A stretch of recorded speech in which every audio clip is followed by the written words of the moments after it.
ला ला ला ला ला ला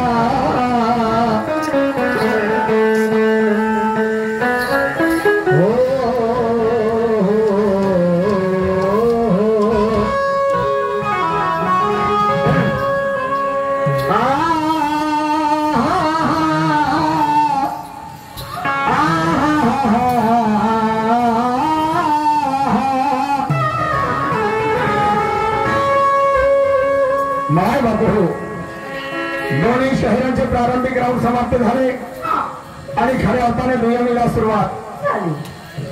पहिला राऊंड माझ्या असल्यामुळे मी मान्यवर साहेबांना एका प्रश्नाची विचारणा केली आणि प्रश्न माझा असा होता, महावीर साहेब पुन्हा एकदा ऐकून घ्या आणि कदाचित तुम्हाला तो प्रश्न समजला नाही तर तुमच्या एखाद्या गड्याला माझ्यापर्यंत पाठवायला पाहिजे होतं. तर शाहीर साहेब तुमचा प्रश्न मला समजला नाही, बरोबर सांगा. बरोबर आहे की नाही? मी यांना प्रश्न विचारला होता की शंकर भगवंताने खंडोबा रायाला 3 प्रश्न केले म्हणे तुमचे सारं काही बरोबर आहे, परंतु 3 गोष्टी माझ्या बुद्धिमत्तेला पटत नाही. त्या 3 गोष्टी कोणत्या? त्यामुळे खंडोबाला पहिली एक गोष्ट तुमची, तुम्ही भिंतीवर लग्नी का बरं करता? भिंतीवर लग्नी का बरं करता? दुसरी गोष्ट अशी विचारली की एखादी भिकारी जर गावामध्ये आलं तर त्याच्यावरती का बरं भुंकता? आणि तिसरी गोष्ट म्हटली की एखाद्या सज्जनाच्या घरी किंवा श्रीमंताच्या घरी राहिल्याच्या नंतर रात्रीच्या सुमारास का बरं भुंकता, का बरं ओरडता? तर शाहीर साहेब म्हणते शंकर भगवंताने खंडोबाला 3 शब्द विचारले म्हणते. ते 3 शब्द कोणते? ओम नमः शिवा. बस झालं. शाहीर साहेब नुसतं गाणं म्हणता आलेली शायरी नाही होत, लक्षात ठेवा. समजलं की नाही? हा, शायरी करण्यासाठी लोहाचे चणे चालवावं लागतात. गाणं म्हणता आलं म्हणजे झाली की शायरी. हा, तुम्हाला माहिती आहे आपली शायरी कशी आहे तर. समजलं की ना? पहिले समजून घ्या. लहानपण बेगा बेगा मुंगी साखरेचा गवा बाबा. समजले की नाही? कदाचित तुम्हाला प्रश्न समजला नाही तर माझ्यापर्यंत एखाद्या तुमच्या समन्वयाला जर पाठवलं असतं तर तुमचं काही कमी झालं असतं काय? काय कमी झालं असतं का? मी म्हणतो की शंकर भगवंताने महादेवाला खंडोबाला 3 प्रश्न केले की तुझे 3 गोष्टी माझ्या बुद्धिमत्तेला पटत नाही. पहिला प्रश्न असा की तू भिंतीवर लग्नी का बरं करतो? दुसरा प्रश्न असा की तू एखादी ठिकाणी जर गावामध्ये आला तर त्याच्यावरती का बरं भुंकतं? आणि तिसरा म्हणजे एखाद्या सज्जनाच्या घरी असल्याच्या नंतर रात्रीच्या सुमारास का बरं भुंकतं? तर त्या खंडोबा रायाने त्याचं विश्लेषण, त्याचं प्रत्युत्तर कशा पद्धतीने दिलं? शाहीर साहेब एवढा फरक असेल कुठं मिळेल, कुठं तारतम्य जुळेल आणि मग येथून होते पाखरणीने सुरुवात. बरोबर आहे की नाही? होते की नाही? आणि म्हणून शाहीर साहेब क्या कह रहा हूं मैं,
तसल्ली होती है जवाब से, सवाल की तसल्ली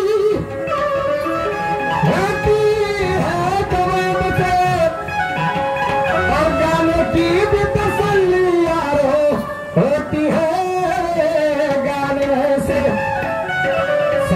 तसल्ली होती है जवाब से और गाने की भी तसल्ली होती है गाने से।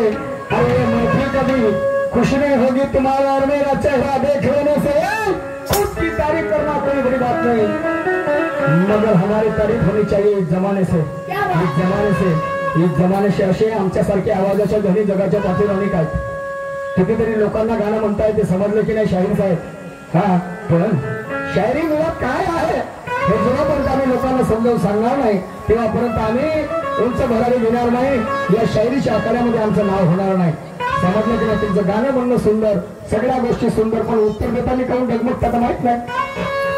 समजून तो घ्या बोलिए, समझदार को इशारा काफी जूता पाउने ही जचता है और झूठ की कोई बुनियाद नहीं होती, क्योंकि सत्यार्थ ही इतिहास रचता है। माँ रेणुका की चाहत में हमने माहौर को देखा है मान्यवर जी, माँ रेणुका की चाहत में हमने माहौर को देखा है और दुल्हन से भी पहले दुल्हन की चुनर को देखा है। और ये ठेकेदारों ने हमें ठहराया हमारे नूर को नहीं बल्कि हुनर को देखा है। शाहीर साहेबांनी त्या अनुषंगाची शायरी झाली पाहिजे, घराघरापर्यंत शायरी नको जायला पाहिजे आणि जायची आहे तर त्यासाठी गाणं पाहिजे। समजलं की नाही? नाही तर तुम्हाला मालूम आहे आपलं काम कसं आहे तर गाणं म्हणते चिरफाड पिठफाड त्यापेक्षा खतरनाक, पण 101% गाण्याला आधार पाहिजे। समजलं की नाही? चिंता करायची नाही, शायरी गरम झाली पाहिजे, ठोसाची झाली पाहिजे, जोसाची झाली पाहिजे शाहीर साहेब। आणि म्हणून काय म्हणतो आहे, एक शायरी गीतासाठी एक चाल घेतलेली आहे, छंद शाहिरीचा, छंद शाहिरीचा मर्दानी करा।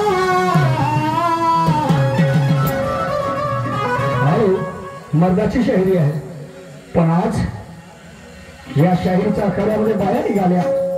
काळ बायाचा आहे, मी आधीच बोललो लेडीज फर्स्ट आहे, महापुरुषांच्या पुण्याने त्यांच्यामध्ये सुद्धा प्रगती झाली। पण आधीचा इतिहास जर वाचायला गेलो, आधीचा जर काळ पाहायला गेलो तर बायाने फक्त नाचण्याचं काम केलं, शायरी नाही केली। आणि बाया जेव्हापासून आल्या बंधूंनो तेव्हापासून आई या शायरीचे तुकडे तुकडे झाले। आणि म्हणून शाहीर साहेब काय म्हणतो, जरा लक्ष द्यायचं माझ्या शब्दाकडे, अर्थाचा अनर्थ करायचं नाही। छंद शाहिरीचा मर्दानी करा,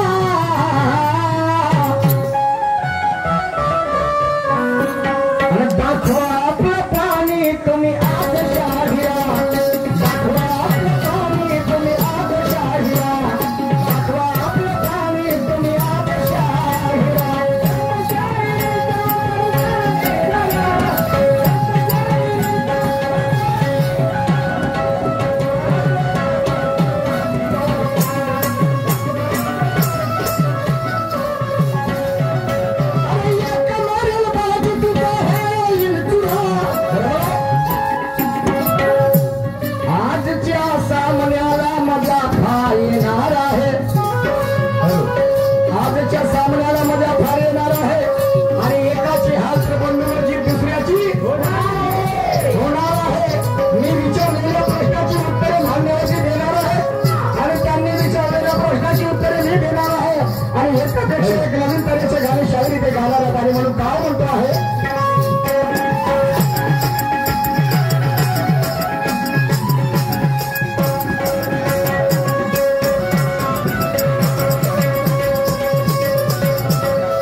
आज शाहिरा एक मारेल बाजी दुसरा होईल चुरा दुजा होईल चुरा ज्ञानानं समजलं का नाही हे ज्ञानाची एक हारेल तर दुसऱ्याची जीत होईल आली म्हणून कसम शायरी की सरपना झुकने नहीं दूंगा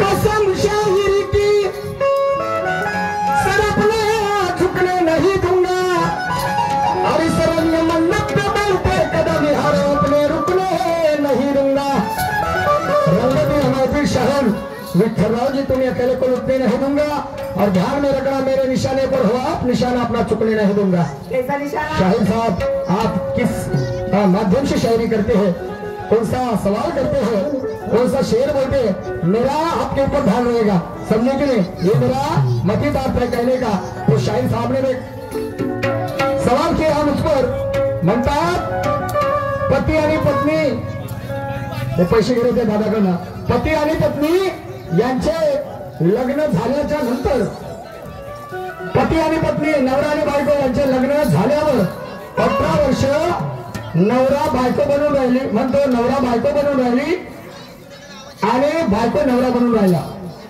असं म्हणणार आहे शाहीर साहेबांचं म्हणणं म्हणजे नवरा बायको बनून राहिली आणि बायको नवरा बनून राहिली तेही 18 वर्ष तर ते व्यक्ती कोण त्या व्यक्तीचं नाव काय आहे आणि तो युग कोणता होता तर शाहीर साहेब आपल्या युग ठेवा आपल्याकडे तो युग होता द्वापर युग तो युग होता द्वापर युग आणि ते व्यक्ती होते कृष्ण भगवान आणि राधा कृष्ण भगवान आणि राधा हे 18 वर्ष कृष्ण राधा बनून राहिले कृष्ण राधा बनून राहिली आणि राधा सुद्धा कृष्ण बनून राहिले 18 वर्ष इतिहास वाचा तुम्हाला आणि कोणी ज्ञानीवंत असतील त्याला विचारा समजलं की नाही आणि कदाचित माझे तुम्हाला पटतही नसेल तर तुम्ही पटवून सांगा ऐका पुरुषाकडे काय म्हणतो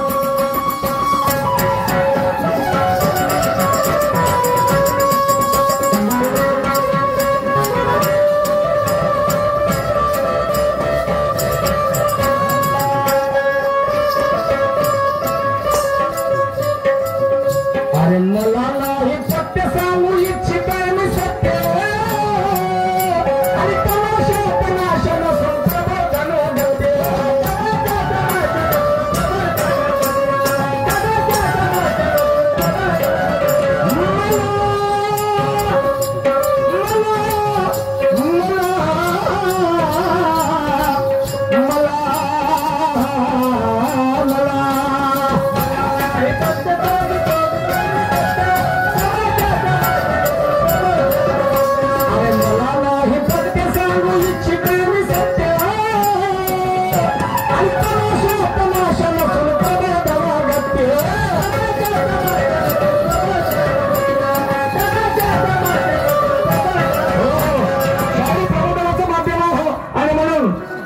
राष्ट्रसंत तुकडोजी महाराजांनी 23 फरवरी तुमसर मुक्कामी या तमाशाला एखाद्या भजनाला नव्हे कीर्तनाला नव्हे डान्स संगमाला नव्हे लावणीला नव्हे कव्वालीला नव्हे मात्र या तमाशाला तुमसर मुक्कामी 23 फरवरीला राष्ट्रीय खरी गंमत ही उपाधी दिली आणि म्हणून अरे मला नाही पत्ते सांगू इच्छित मी सत्य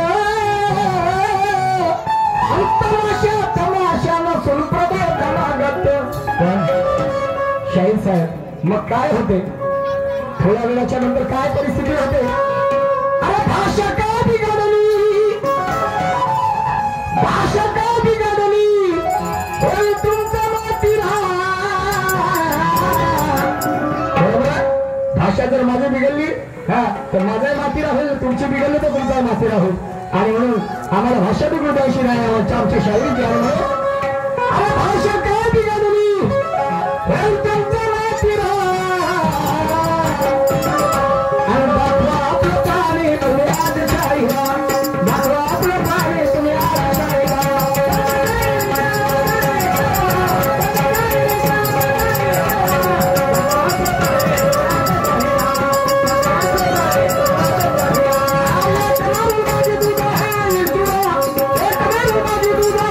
Thank you.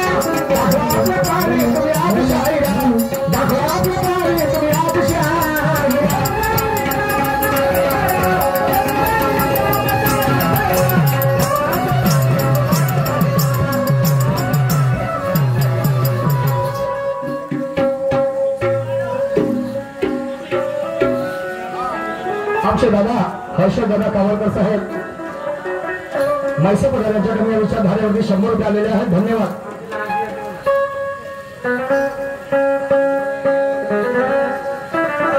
अशोकजी रंगारी साहेब आमच्याकडे सुद्धा आमच्या बाजीला या विचारधारेवरती 100 रुपये आलेले. धन्यवाद. तर शाहीर साहेब तुमच्यावर पुन्हा एक माझा प्रश्न तुमच्यासाठी नीट लक्ष असून द्या. समजलं की नाही? एक हरिण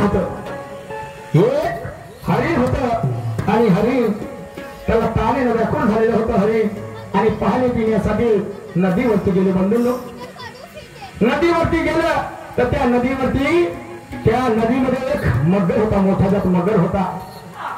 म्हणजे तो मगर हरिणीचा जीव घेण्यासाठी टपला होता.